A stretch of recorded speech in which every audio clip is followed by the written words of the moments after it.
Telugu Desam party రాష్ట్ర ఉపాధ్యక్షుడు YVB Rajendra Prasad తన కుమార్తె స్నేహ రాజేష్ల నిశ్చితార్థం ఘనంగా నిర్వహించారు. కృష్ణా జిల్లా ఉయ్యూరులో జరిగిన కార్యక్రమానికి సీఎం చంద్రబాబు హాజరయ్యారు. కాబోయే నూతన వధూవరులను ఆశీర్వదించారు. ఈ కార్యక్రమంలో అధిక సంఖ్యలో తెలుగుదేశం పార్టీ నాయకులు పాల్గొన్నారు.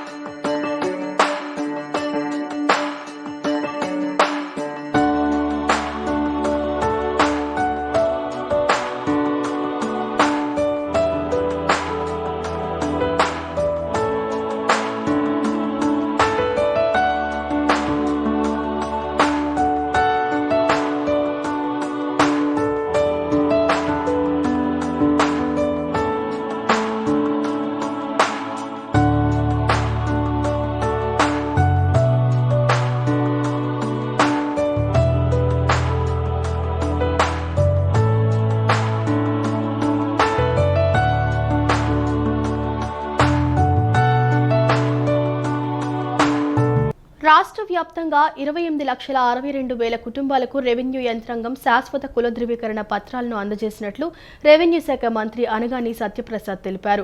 సుమోటోగా రెవెన్యూ అధికారులే 34,37,000 కుటుంబాల డేటాను పరిశీలించి క్షేత్రస్థాయిలో విచారణ జరిపారన్నారు. వీఆర్ఓలు ఇంటింటికి వెళ్లి శాశ్వత కుల ధృవీకరణ పత్రాలు అందజేసినట్లు చెప్పారు. రాష్ట్ర వ్యాప్తంగా 28,62,000 కుటుంబాలకు రెవెన్యూ యంత్రాంగం శాశ్వత కుల ధృవీకరణ పత్రాలను అందజేసినట్లు రెవెన్యూ శాఖ మంత్రి అనగాని సత్యప్రసాద్ తెలిపారు.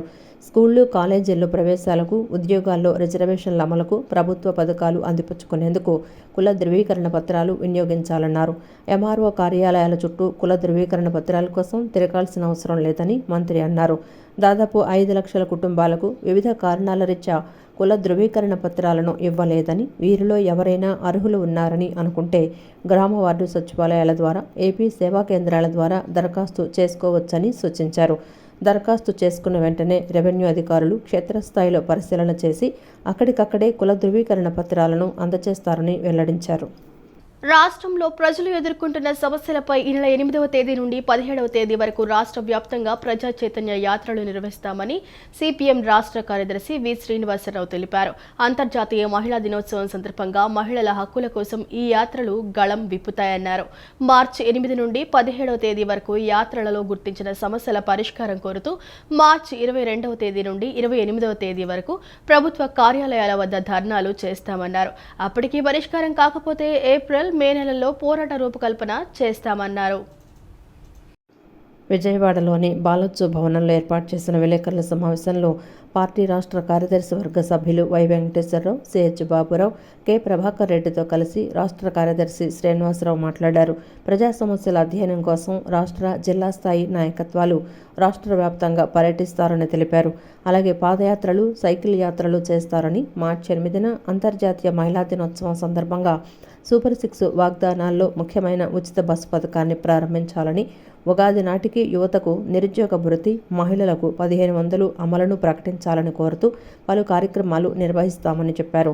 కొత్త ప్రభుత్వంలోనైనా తమ సమస్యలు పరిష్కారం అవుతాయని, బడ్జెట్లో రాయితీలు ఏమైనా ఇస్తారేమోనని 9 నెలల పాటు ప్రజలు ఎదురు చూశారని, వారి ఆశలు అడియాశలయ్యాయని పేర్కొన్నారు. మాటలకు చేతలకు పొంతన లేదని తెలిపారు. సూపర్ 6 పథకాలకు నిధులు తగ్గింపు ద్వారా వాటిని కుదించే ప్రయత్నం చేశారని విమర్శించారు. ఇక P4 పేరుతో 20% మంది లబ్ధిదారులను తగ్గించే ప్రయత్నాలు చేస్తున్నారని, వృద్ధుల నెత్తిన శటకోపం పెట్టారని పేర్కొన్నారు. P4 పేరుతో రాష్ట్ర ప్రజలను మోసం చేస్తున్నారని ఆగ్రహం వ్యక్తం చేశారు. ప్రత్యేక హోదా తీసుకొస్తే పెట్టుబడిదారులు పరిగెత్తుకుంటూ వచ్చేవారని, 10 సార్లు కేంద్రం చుట్టూ తిరిగిన చంద్రబాబు నాయుడు ఒక్కసారి కూడా హోదా ప్రస్తావన చేయలేదని మండిపడ్డారు. కేంద్రం నుండి 20,000 కోట్ల బకాయిలు రావాల్సి ఉందని, వాటిని తీసుకురావడం లేదని పేర్కొన్నారు.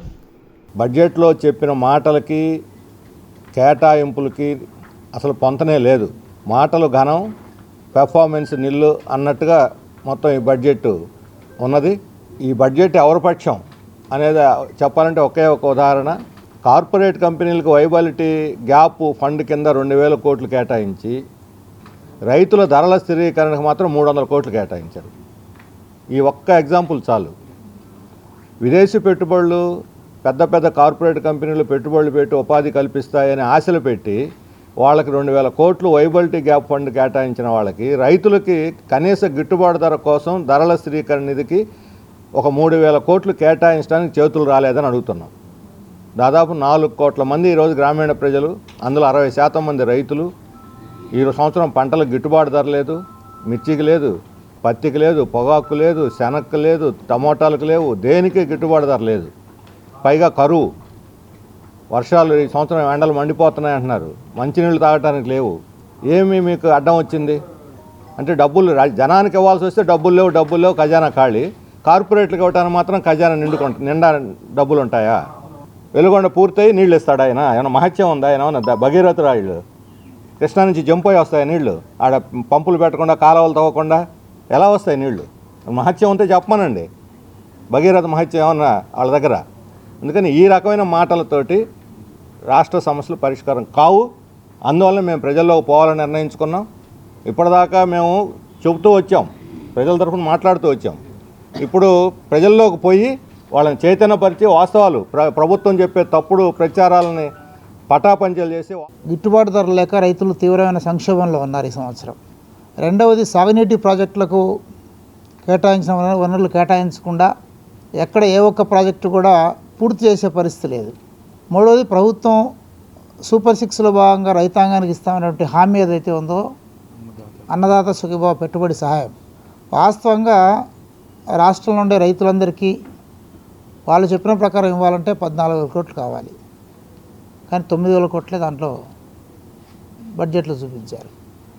అంటే ఈ 3 అంశాలను, ధరల విషయంలో రైతులను ఆదుకునే దిశగా ప్రభుత్వం యొక్క ప్రతిపాదనలు, సాగునీటి ప్రాజెక్టులను పూర్తి చేసే దిశగా ప్రభుత్వ ప్రతిపాదనలు, వాళ్ళు ఇచ్చిన హామీని అమలు చేసే దిశకు కూడా బడ్జెట్ ప్రతిపాదనలు, కేటాయింపులు లేవు. విజయవాడ నగరంలోని సింగ్ నగర్ ప్రాంతంలో చెత్త డంపింగ్ యార్డ్లో వచ్చే చెత్తను ఏ రోజుకి ఆ రోజే తరలించకపోవడంతో దోమల వ్యాప్తి చెందినట్టుగా నగరవాసులు ఇబ్బందులు పడుతున్నారని సిపిఐ నగర కార్యదర్శి కోటేశ్వరరావు తెలిపారు. ఏ రోజుకి ఆ రోజు చెత్త తరలింపు హామీని నిలబెట్టుకోకపోతే పెద్ద ఎత్తున ఉద్యమం చేస్తామని హెచ్చరించారు. ఈ వ్యవహారంపై సెంట్రల్ నియోజకవర్గ ఎమ్మెల్యే ప్రత్యేక దృష్టి పెట్టి సమస్య పరిష్కరించాలని కోరుతున్నారు. నగరంలోని సింగ్ నగర్ చెత్త డంపింగ్ యార్డును సిపిఐ నగర కార్యదర్శి కోటేశ్వరరావు ఆధ్వర్యంలో సిపిఐ నాయకులు భాస్కర్రావు, వీరభద్రరావు పలువురు కలిసి పరిశీలించారు. చెత్త తరలించకపోవటం వల్లనే ఇబ్బందులు స్వయంగా పరిశీలించారు. అనంతరం నగర కార్యదర్శి కోటేశ్వరరావు మాట్లాడుతూ, విజయవాడ నగరంలోని సింగ్ నగర్ ప్రాంతంలో చెత్త డంపింగ్ యార్డులో వచ్చే చెత్తను ఏ రోజుకు ఆ రోజుకు తరలించకపోవడంతో దోమలు వ్యాప్తి చెంది నగరవాసులు ఇబ్బందులు పడుతున్నారని మండిపడ్డారు. కూటమి ప్రభుత్వం అధికారంలోకి వచ్చినా తీరు మారడం లేదని, అధికారులు, ప్రజాప్రతినిధులు కనీసం సమన్వయం లేకుండా పోతోందని ధ్వజమెత్తారు. నగరపాలక సంస్థ వెహికల్లు డిపోలో వాహనాలు మరమ్మతులకు గురైతే పట్టించుకునే నాథుడే కరువయ్యారని విమర్శించారు. ఏ రోజుకు ఆ రోజుకు చెత్త తరలింపు హామీని నిలబెట్టుకోకపోతే పెద్ద ఎత్తున ఉద్యమం చేస్తామని హెచ్చరించారు. ఈ వ్యవహారంపై సెంట్రల్ నియోజకవర్గ ఎమ్మెల్యే ప్రత్యేక దృష్టి పెట్టి సమస్య పరిష్కరించాలని సిపిఐ నగర కార్యదర్శి కోటేశ్వరరావు డిమాండ్ చేశారు.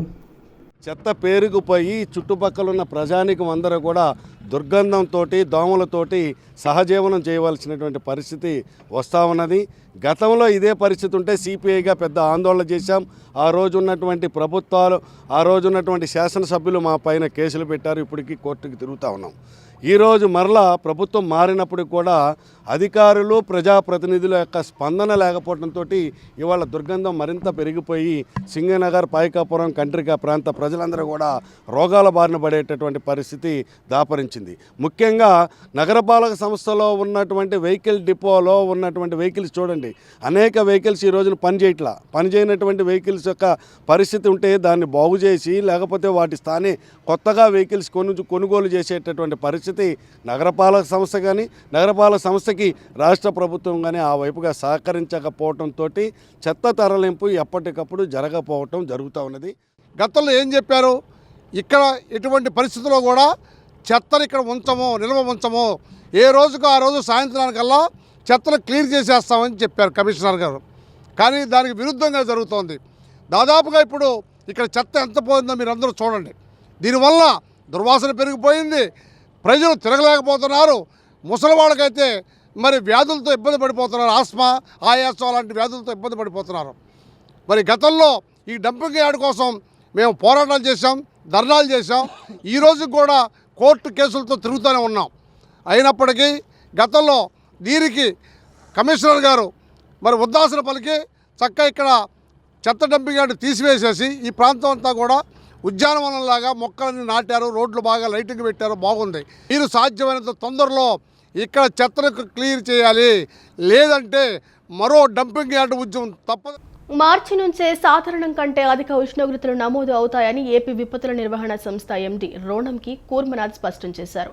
ఏప్రిల్, మే నెలల్లో మరింత ప్రభావం ఉండనున్నట్లు తెలిపారు. మార్చి నుంచి మే వరకు శ్రీ సత్యసాయి, అన్నమయ్య, వైఎస్ఆర్ జిల్లాలోని కొన్ని ప్రాంతాలు మినహా మిగిలిన చోట్ల సాధారణం కంటే ఎక్కువ ఉష్ణోగ్రతలు నమోదయ్యే అవకాశం ఉందన్నారు. తీవ్రమైన వడగాలులు వీచే అవకాశం ఉందని చెప్పారు. మార్చి నెల నుంచే ఎండలు మండుతున్నాయి. ఏప్రిల్, మే నెలల్లో మరింత ప్రభావం ఉండనున్నట్లు అధికారులు తెలిపారు. మార్చి నుంచి మే వరకు శ్రీ సత్యసాయి, అన్నమయ్య, వైఎస్ఆర్ జిల్లాల్లోని కొన్ని ప్రాంతాలు మినహా మిగిలిన చోట్ల సాధారణం కంటే ఎక్కువ ఉష్ణోగ్రతలు నమోదయ్యే అవకాశం ఉందన్నారు. తీవ్రమైన వడగాలులు వీచే అవకాశం ఉందని చెప్పారు. మార్చిలో ఉత్తరాంధ్రలో ఎండ ప్రభావం ఎక్కువగా ఉంటుందన్నారు. చిత్తూరు, అన్నమయ్య, తిరుపతి జిల్లాల్లోని కొన్ని ప్రాంతాలు మినహా మిగిలిన చోట్ల సాధారణం కంటే అధిక ఉష్ణోగ్రతలు నమోదయ్యే అవకాశం ఉందని తెలిపారు. గర్భిణీలు, బాలింతలు, చిన్నపిల్లలు, వృద్ధులు వీలైనంత వరకు ఇంట్లోనే జాగ్రత్తగా ఉండాలన్నారు. ప్రాణనష్టం జరగకుండా చర్యలు తీసుకోవాలన్నారు. ఎండలపై సమాచారానికి విపత్తుల సంస్థ టోల్ ఫ్రీ నంబర్లు 112 1070 180042501001ని ఉపయోగించుకోవాలని సూచించారు. ప్రజలకు ఎప్పటికప్పుడు వడగాల్పుల హెచ్చరికల సందేశాలు పంపిస్తున్నట్లు తెలిపారు.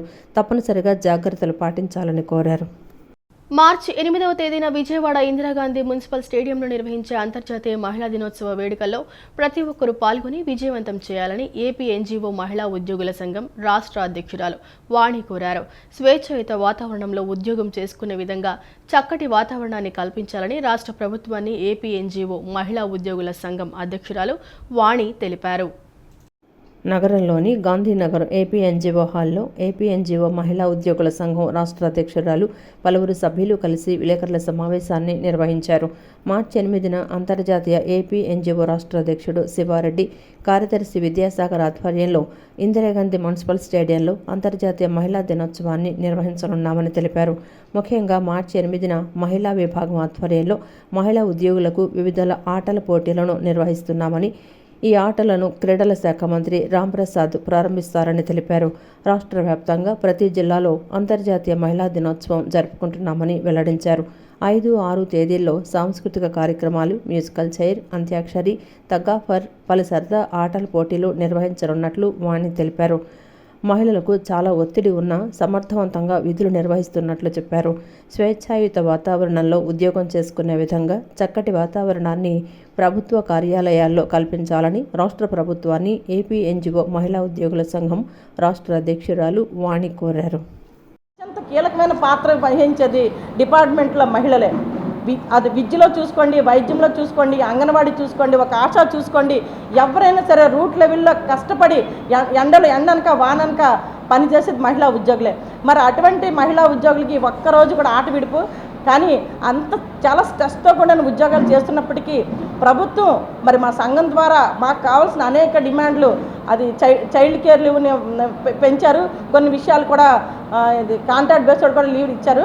మరి మా డిమాండ్లన్నీ పరిష్కరించారు. మేము ఆర్థికపరమైన డిమాండ్ల గురించి మేము ఇప్పుడు మాట్లాడలేదు, కానీ మరి మాకు కొంచెం వెసులుబాటు, పనితనంలో వెసులుబాటు కల్పించడం గురించి, చిన్న సమయం కూడా లేకుండా ఎంతో బిజీగా ఉన్నటువంటి లైఫ్లో వాళ్ళకి ఆ 3 రోజులు ఆ తర్వాత ఒక అది ఛార్జింగ్ లాగా ఉపయోగపడుతుందని చెప్పనేసి వీళ్ళని మానసికమైనటువంటి ఉల్లాసము, ఉత్తేజాన్ని కల్పించాలనేటటువంటి ఉద్దేశంతో ఈ కార్యక్రమాలన్నీ కూడా ఏర్పాటు చేయడం జరిగింది. అయితే ఈ సంవత్సరం 2025వ సంవత్సరంలో ప్రాధాన్యంగా 3 లక్ష్యాలని మన ఇంటర్నేషనల్ ఉమెన్స్ డేలో ఏర్పాటు చేసుకోవడం జరిగింది. కార్యాలయాల్లోనూ 29 రాష్ట్రాల్లోతో పాటు మన రాష్ట్రంలో కూడా ప్రతి రాష్ట్రంలో కూడా ప్రతి కార్యాలయాల్లో కూడా ఉమెన్ ప్రొటెక్షన్ సెల్స్ని ఏర్పాటు చేయాలని నిర్దేశించారు. అదేవిధంగా సాయంత్రం 5 తర్వాత కనుక మహిళా ఉద్యోగిని కనుక ఉండవలసిన పరిస్థితి ఉంటే ఆ మహిళకు రక్షణ కల్పించాలని నిర్దేశించారు. ఎందువల్లంటే ఈ కాలాల్లో చాలా వరకు 5 తర్వాత కూడా ఉండాల్సిన పరిస్థితి వస్తుంది. ఆ ఉండాల్సిన పరిస్థితి వచ్చినప్పుడు మిడిల్ లెవెల్ ఆఫీసర్గా వాళ్ళ యొక్క ఇంటికి చేరే వరకు కూడా వాళ్ళ యొక్క రక్షణ బాధ్యతను స్వీకరించాలని నిర్దేశించారు. ప్రతి ఒక్క ఆఫీసుల్లో చాలా ప్రభుత్వ కార్యాలయ సముదాయాల మధ్యన క్రచ్లను పిల్లల సంరక్షణార్థం క్రచ్లను ఏర్పాటు చేయాలని. విజయవాడ లబ్బిపేట శ్రీ వెంకటేశ్వర స్వామి దేవస్థానంలో ఏర్పాటు చేసిన లావణ్య కస్తూరి గారి గాత్ర కచేరీ అలరించింది. ఆమె ఆలపించిన పలు గీతాలు ప్రేక్షకులను ఆకట్టుకున్నాయి. ఇంద్రకీలాద్రి శర్మ వయోలిన్, చదలవాడ సూర్య హరనాథ్ మృదంగం ద్వారా వాద్య సహకారం అందించారు.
విజయవాడ లబ్బిపేటలోని ఎస్ఎస్ కన్వెన్షన్లో ఈ నెల 4, 5, 6 తేదీల్లో నిర్మాణ రంగంలో వస్తున్న ఆధునిక సాంకేతిక పరిజ్ఞానం, నాణ్యమైన నిర్మాణాలు, ఉత్పత్తులకు సంబంధించిన ఎగ్జిబిషన్, చర్చాగోష్ఠి కార్యక్రమాన్ని నిర్వహిస్తున్నట్లు షైనీ ట్రేడ్ ఎగ్జిబిషన్ నిర్వాహకులు ఎస్కే బాజీ తెలిపారు.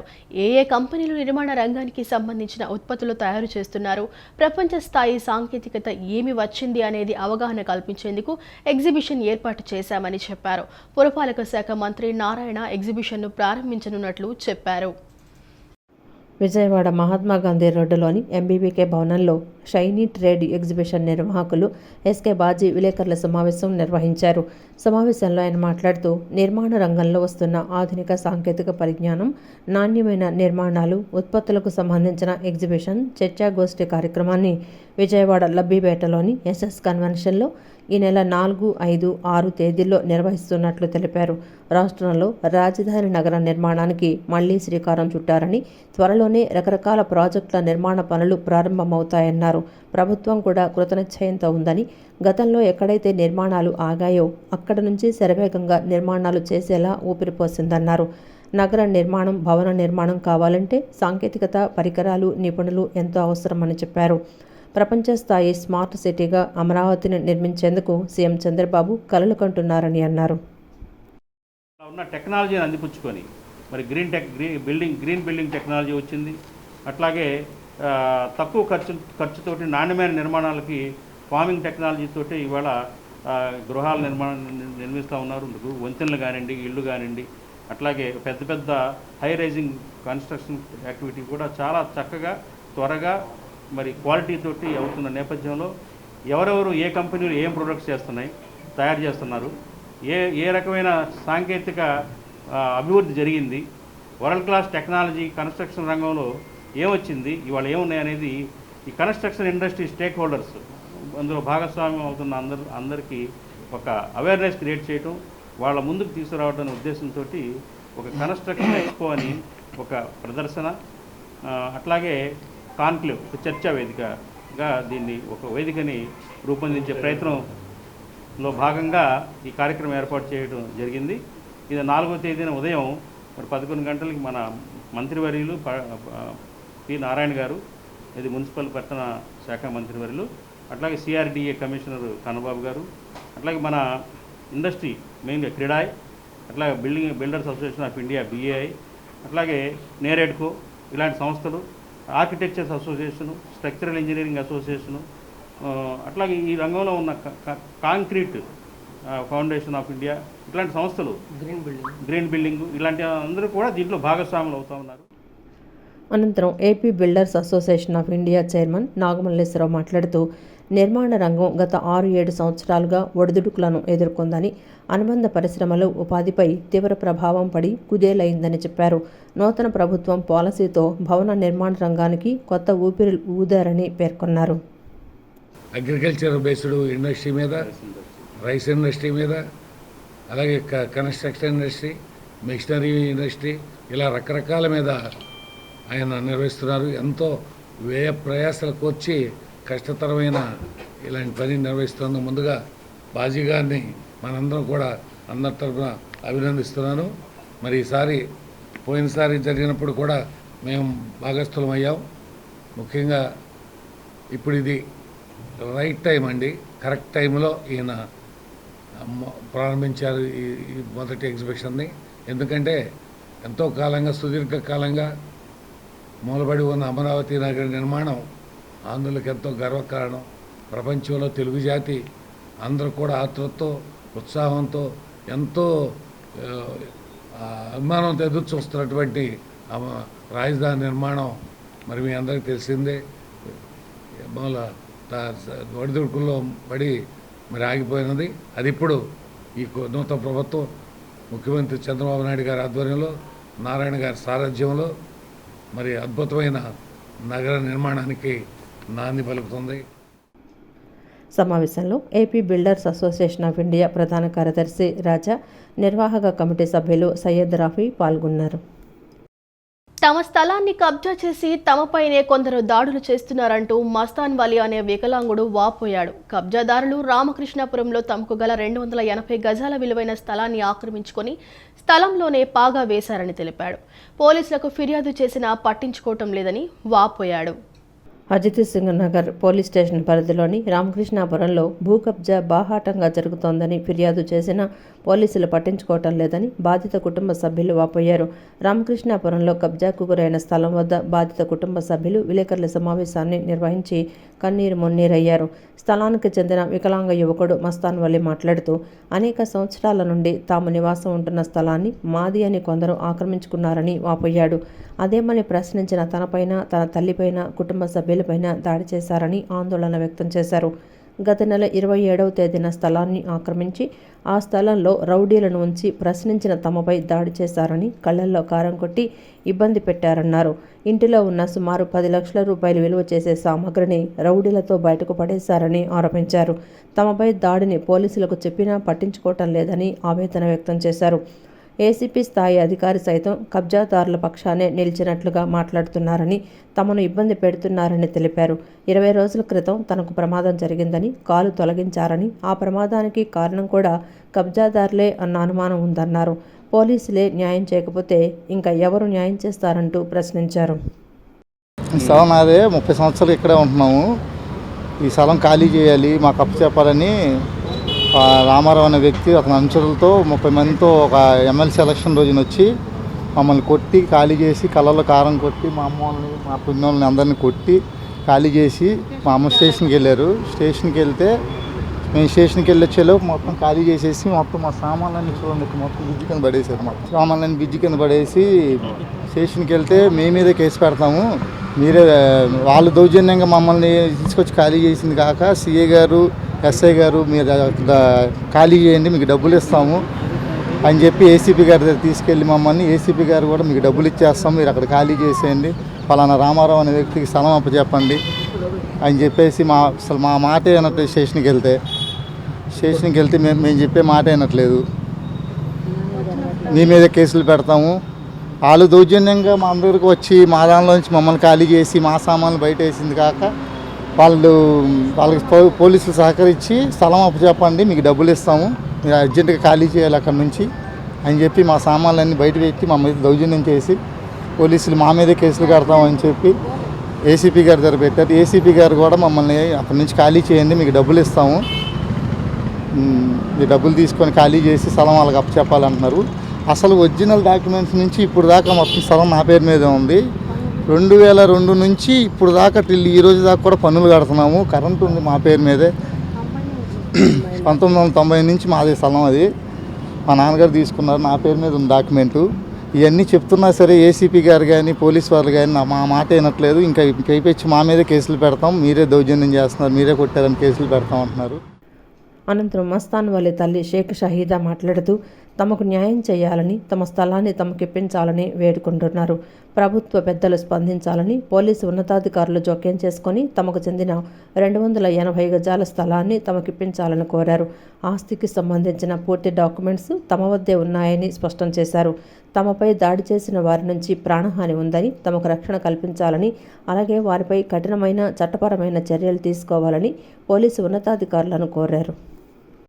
అక్కడ మమ్మల్ని కొట్టేసి ఇచ్చేస్తున్నారు. ముందు నా కొడుకు కూడా ఇప్పుడు అక్కడే ఉన్నాడు, ప్రాణం హానిగా ఉంది. నేను కాపాడి వచ్చాను. ముందు 100కి చేస్తే ఎవరు ఎత్తట్లేదని ముందు స్టేషన్కి వచ్చాను.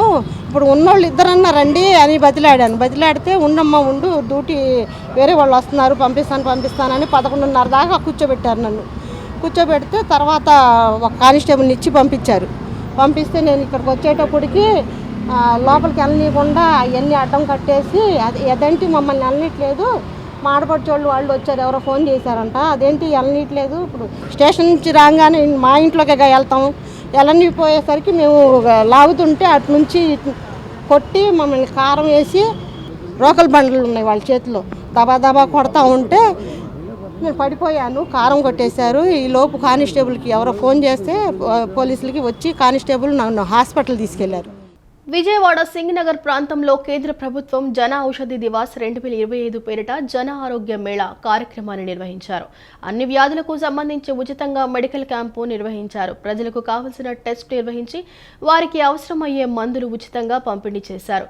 జన ఔషధి పథకం ద్వారా బయట మార్కెట్లో అందుబాటులో లభించే మందులను కేంద్ర ప్రభుత్వం కొనుగోలు చేసిన పేద మధ్యతరగతి ఉచితంగా అందిస్తోందని nodal officer Harikrishna, district malaria అధికారి మోతీలాల్ తెలిపారు. జన ఔషధి మందుల వినియోగం ద్వారా వ్యాధిగ్రస్తులు తగిన ప్రయోజనం కలుగుతోందని స్పష్టం చేశారు. 50 నుంచి 90% మందులు తగ్గింపు ధరలకు లభిస్తాయని స్పష్టం చేశారు. డాక్టర్స్, స్పెషలిస్ట్ డాక్టర్స్ ఉన్నారండి. ఈ డాక్టర్స్ అవసరమైన టెస్టులు అవి చేసి కావలసిన మందులు అవి ఇస్తారు. వాటిని చాలా సబ్సిడైజ్డ్ రేట్లలో మనకి జన ఔషధి అందిస్తుంది. ఈ స్కీమ్ పేరు ప్రధానమంత్రి జన ఔషధి ప్రయోజన్. ఈ కార్యక్రమంలో మరి ఆరోగ్య మేళా కింద ఈరోజు ఇక్కడ ఈ కార్యక్రమం పెట్టారు. మన జిల్లాలో దాదాపుగా ఒక 10 జన ఔషధి అవుట్లెట్స్ ఉన్నాయండి. స్టేట్ మొత్తం మీద 240 ఉన్నాయని చెప్పి మరి సార్ వాళ్ళు తెలియజేశారు. ఇక్కడ వచ్చేసిన ఎవరైతే వ్యాధిగ్రస్తులు ఉన్నారో వారు కానీ వారి కుటుంబ సభ్యులు కానీ వచ్చి ఇక్కడ మెడిసిన్స్ సబ్సిడైజ్డ్ రేట్లలో తీసుకోవచ్చు, తగిన ప్రయోజనం పొందుకోవచ్చు, వ్యాధిని నివారించుకోవచ్చు. తక్కువ రేటుకి మెడిసిన్స్ అంతే అండి. ఆల్మోస్ట్ 50 నుంచి 90% వరకు మెడిసిన్స్ అనేవి తగ్గించడం అనేది జరుగుతుంది. ఇందులో ఇది తగ్గడానికి గల కారణం ఏంటంటే బయట ఉన్న మెడిసిన్స్ వాటికి ఈ మార్జిన్స్ లెవెల్స్ అనేవి ఎక్కువగా ఉండడము, దాంతో ఎంఆర్పి రేట్లు ఎక్కువగా ఉండి వాళ్ళకి వచ్చే రేటు తక్కువగా ఉండి బయట ఎంఆర్పి రేట్లు ఎక్కువగా ఉండడం వల్ల జనాలకి చాలా వరకు ఎక్కువ రేట్లకి అమ్మడం జరుగుతూ ఉంది. ఈ ప్రధానమంత్రి భారతీయ జనౌషధి ప్రయోజన స్కీమ్ కింద ఈ జనౌషధి కేంద్రాలు ఏవైతే ఉన్నాయో ఈ భారత ప్రభుత్వము ఆ యొక్క మెడిసిన్స్ సేమ్ ఆ బయట కంపెనీలు ఏవైతే ఉన్నాయో వాటినే ప్రొక్యూట్ చేసుకొని ఎన్ఏబిఎల్ ల్యాబ్లో వాటిని క్వాలిటీ టెస్ట్ చేసి ఈ యొక్క జనౌషధి కేంద్రాలకి అతి తక్కువ రేటుకి పంపించడం జరుగుతుంది. ఇది పూర్తిగా ఈ యొక్క జనౌషధి దివస్ 7వ జనౌషధి దివస్ అండి. ఇది 7 రోజులు ప్రతి ఒక్క రోజు ఒక్కొక్క ప్రోగ్రామ్ అనేది జరుగుతుంది. నిన్న 1వ తేదీన ర్యాలీ కండక్ట్ చేసాం ఈ యొక్క జనౌషధి అవేర్నెస్ కోసం. ప్రజలకి వరకు ఈ జనౌషధి కేంద్రాలు వెళ్ళి అతి తక్కువ రేటుకి మందులు అందించుకునే విధంగా. సెకండ్ డే వచ్చేసరికి ఈ యొక్క జనౌషధి మేళా అనేది చేయడం జరుగుతుంది. ఈ యొక్క health checkup camp, free health checkup camp అనేది జరుగుతుంది. ఈ వార్తలు ఇంతటితో సమాప్తం. నమస్కారం.